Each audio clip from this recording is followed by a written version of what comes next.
अस्सलाम वालेकुम। तो हमारा ये क्वेश्चन नंबर 2 है एक्सरसाइज 3.3 का। क्वेश्चन नंबर 2 क्या कह रहा है कि शो करें, फाइंड करें पहले ए क्रॉस बी। आपने ये दो वेक्टर दिए हुए हैं और इनका क्रॉस प्रोडक्ट फाइंड करना है। हमने क्वेश्चन नंबर 1 में जैसे किया था सेम वैसा ही है, ठीक है। ए क्रॉस बी हमने फाइंड करना है, लेकिन उन्होंने इजाफी बात की थी जो मैं बुक से पढ़ देती हूँ।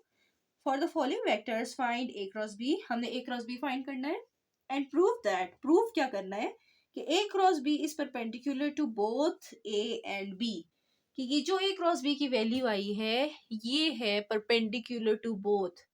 परपेंडिकुलर है ये किस पे? ए और बी दोनों पे। बोथ ए एंड बी का मतलब क्या है कि आपने ये शो करना है कि ये जो ए क्रॉस बी की वैल्यू आएगी, ठीक है, जो हम फाइंड कर रहे हैं, ये जो वैल्यू है ये ए पे भी परपेंडिकुलर है एंड बी पे भी परपेंडिकुलर है। तो क्वेश्चन को मैंने जरा ना थोड़ा एलेबोरेट करके लिख दिया यहाँ पे। तो पहला पहला काम तो हमारा ये है कि ए क्रॉस बी फाइंड करना है। तो वही करते हैं सबसे पहले। तो ये ए क्रॉस बी किसके बराबर होता है बच्चे? डिटर्मिनेंट लेते हैं आई जे एंड के का। ए पहले लिखा हुआ है तो ए के कंपोनेंट्स पहले, ठीक है, तरतीब का ख्याल रखिएगा। 3 - 6 एंड 2 है। 3 - 6 एंड 2 आई के साथ आई वाले, बी के आई के साथ क्या है 2, बी बाद में आ रहा है तो इसके कंपोनेंट्स भी बाद में। आई के साथ क्या है 2, जे के साथ -3 एंड के साथ 4, ठीक है। ये लिख लिया। इसको सॉल्व करेंगे, आई आ जाएगा। मैं डायरेक्ट सॉल्व करी हूँ बच्चे, आपने ज्यादा तफसील से देखना, क्वेश्चन नंबर 1 देख ले। तो आपके पास आ जाएगा -6 × 4 -24, 3 × 2 = 6 माइनस फॉर्मूले वाला एंड -6, ठीक है। फिर भी थोड़ा एक्सप्लेन कर दिए। -j हैट, ये आ जाएगा row and column cancel, 3 4 12, 2 2 4 plus K hat, ये आ जाएगा row and column cancel, 3 3 9 and minus फॉर्मूले वाला 6 2 12, ठीक है। तो ये आ जाएगी आपकी वैल्यूज। 24 माइनस 24 है एंड प्लस का 6 आ जाएगा आई हैट के साथ, माइनस जे हैट 12 - 4, 12 में से 4 गया 8 बच जाता है एंड के हैट के साथ आ जाएगा -9 माइनस माइनस प्लस का 12, 12 में से 9 गए 3, के हैट आ जाएगा, प्लस साइन आएगा बड़े वाले का, -8 जे हैट आ जाएगा एंड 24 में से 6 गए 18 बचता है, लेकिन 24 के साथ माइनस है तो -18 आई हैट, ठीक है। So this is the value of -18 I -8j, थोड़ी तरतीब से लिख लेते हैं, -8j हैट एंड प्लस का 3 के हैट। आपका आंसर है किसका? ए क्रॉस बी का। उन्होंने कहा था एक तो काम आपने ये करना है कि ए क्रॉस बी फाइंड करना है, ठीक है। दूसरा काम क्या था? आपने ये शो करना था कि यही जो ए क्रॉस बी की वैल्यू आई है ना, ये ए के ऊपर भी परपेंडिकुलर है और बी के ऊपर भी परपेंडिकुलर है। एक का भी नहीं पूछा, दोनों का ही पूछ लिया इन लोगों ने। तो हमें दोनों के लिए सॉल्व करना पड़ेगा।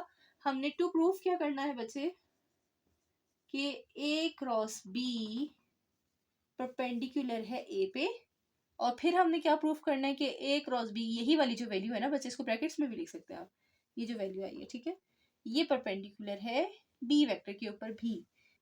और जी हमारे पास क्रॉस प्रोडक्ट लेने का हमने फॉर्मूला पढ़ा था अभी कि अगर दो वेक्टर्स परपेंडिकुलर हो, अगर ए परपेंडिकुलर टू बी हो, तो उसका क्रॉस प्रोडक्ट किसके बराबर होता है? A magnitude B magnitude sine of theta, sorry, A magnitude B magnitude and N hat साथ में आता है, नॉर्मल वेक्टर, ठीक है। लेकिन इस क्वेश्चन में आपके पास नॉर्मल वेक्टर के बारे में कोई भी इंफॉर्मेशन नहीं दी गई है, ठीक है। दूसरा एक और तरीका हमने डॉट प्रोडक्ट में देखा था जब परपेंडिकुलर वेक्टर्स होते थे, तो आप उसका कॉन्सेप्ट भी यूज कर सकते हैं। यहाँ हमें बताने का मकसद है कि जरूरी नहीं है क्रॉस प्रोडक्ट वाला ही आप मेथड यूज करें, क्योंकि परपेंडिकुलर शो करना है हमने, ठीक है। तो परपेंडिकुलर शो करने के लिए उन्होंने ये नहीं कहा कि लाजमी आप क्रॉस प्रोडक्ट लेके ही परपेंडिकुलर शो करें। तो परपेंडिकुलरिटी जो डॉट प्रोडक्ट में थी वो काफ़ी इजी थी कि अगर हम इन दोनों वेक्टर्स का डॉट प्रोडक्ट लेते हैं और जीरो आंसर आ जाए, इसका मतलब होता है कि ये दोनों वेक्टर्स आपस में क्या है? परपेंडिकुलर है। अब आपके पास दो वेक्टर्स कौन से हैं बच्चे? एक ए क्रॉस बी है, एक ए है। अगर मैं ये शो कर दूं कि ए क्रॉस बी और ए का जो डॉट प्रोडक्ट है, ये अगर मैं जीरो के बराबर साबित कर दूं, तो ये और ये वेक्टर दोनों आपस में परपेंडिकुलर शो हो जाएंगे, ठीक हो गया। इसी तरह से हमने ये शो करना है, टू शो हमने क्या करना है, हमने ये शो करना है कि ए और बी का क्रॉस प्रोडक्ट, एक ये वाला वेक्टर है एक बी वाला वेक्टर है, अगर इन दोनों का डॉट प्रोडक्ट जीरो के बराबर आ जाए तो ये वाला वेक्टर इस बी वेक्टर पे भी परपेंडिकुलर शो हो जाएगा। उम्मीद है आपको समझ आ रही होगी। तो मतलब हमारा मकसद क्या है कि इसको 0 के बराबर प्रूफ करना। आप यहाँ पे लिख भी सकते हैं टू प्रूफ हमने करना है कि ये वाली चीज 0 के बराबर है। ठीक है, अब इसकी हम लेफ्ट हैंड साइड लेके चलते हैं कि हम ए क्रॉस बी और ए का डॉट प्रोडक्ट ले रहे हैं।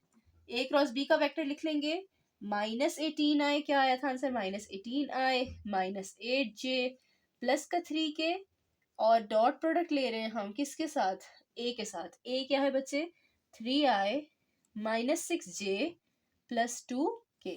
ठीक है, अब डॉट प्रोडक्ट कैसे लेते हैं बच्चे, आई को आई के साथ प्रोडक्ट करते हैं, तो -18 मल्टीप्लाई बाय 3 हो जाएगा, प्लस हो जाएगा जे को जे के साथ, -8j का इस -6j के साथ मल्टीप्लाई हो जाएगा, एंड प्लस करेंगे, तीनों को आपस में प्लस करते हैं, 3k का 2k के साथ मल्टीप्लाई हो जाएगा। ठीक है, तो आई जे के लिए लिखते हैं, आपको पता है 18 इंटू 3 हमारे पास आ जाता है 54, माइनस का प्लस का ये माइनस माइनस प्लस हो जाएंगे, 8 6 48, 3 2 6। ठीक है, 48 में 6 जमा करें आप तो 49 50 एंड 6, तो ये आ जाएगा 54 प्लस का, और ये माइनस का 54, तो 54 प्लस और माइनस क्या हो गया, कैंसिल, क्या आ गया आंसर 0। 0 क्या थी, right hand side. So hence हमने जो प्रूफ करना था, क्या लेफ्ट साइड राइट के बराबर साबित कर दी कि ए क्रॉस बी और ए का जो डॉट प्रोडक्ट है वो क्या है, 0। दिस इम्प्लाइज कि ए क्रॉस बी और ए आपस में क्या है, परपेंडिकुलर। तो हमने ए क्रॉस बी को ए के ऊपर परपेंडिकुलर शो कर दिया। सेम इसी पैटर्न बच्चे हमने ये काम करना है, मैं कर देती हूँ आपको, रिवाइज भी हो जाएगा इंशाल्लाह और समझ बेहतर आ जाएगी। तो लेफ्ट हैंड साइड बल्कि मैं लूंगी ए क्रॉस बी, हमने ये करना है टू शो, हमने ये करना है। ठीक है, तो इसको शो करने के लिए लेफ्ट साइड पकड़ेंगे, ए क्रॉस बी और बी का डॉट प्रोडक्ट लेंगे हम।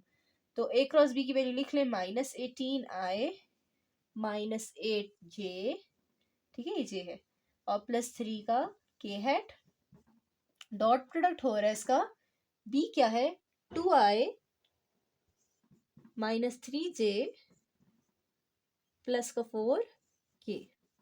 ठीक है, डॉट प्रोडक्ट में आई को आई के साथ करें तो -18 इंटू 2 -36, डायरेक्ट लिख रही हूँ। ठीक है, प्लस -8 इंटू 3 तो माइनस माइनस प्लस हो जाएगा, 8 3 24 और प्लस 3 4 12। इंशाल्लाह आपको आ जाएगी समझ, कैलकुलेटर यूज कर लीजिएगा। 24 प्लस 12 क्या हो जाएगा, 36, -36 प्लस 36 कैंसिल, आंसर किसके बराबर, 0। सो ए क्रॉस बी और बी वेक्टर का जो डॉट प्रोडक्ट है वो क्या आ रहा है, 0। This implies A cross B and B vector आपस में क्या है, परपेंडिकुलर। सो हमने यही शो करना था कि ये A cross B A and B both के ऊपर परपेंडिकुलर, क्या हमने ये शो कर दिया। तो इस तरह से ये क्वेश्चन साबित हो गया। सेम इसी तरह से इसका पार्ट 2 है बच्चे, तो इसी क्वेश्चन का पार्ट 2 जो है ना आपने खुद करना है, तो डू इट योरसेल्फ। ठीक है, तो ये इंशाल्लाह आप कर लेंगे, ना हो तो मुझे ज़रूर बताइएगा, मैं इस पार्ट 2 पे भी वीडियो बना लूंगी, इंशाल्लाह हो जाएगा। सेम इसी तरह से पैटर्न है, ए क्रॉस बी फाइंड करना है और बाद में उसका ए और बी दोनों के साथ अलग अलग डॉट प्रोडक्ट लेके चेक कर लेना है। अगर 0 आ रहा होगा तो आपका ये वेक्टर उन दोनों पे परपेंडिकुलर साबित हो जाएगा। कोई भी क्वेश्चन हो तो ज़रूर पूछेगा। अभी के लिए हाफिज़।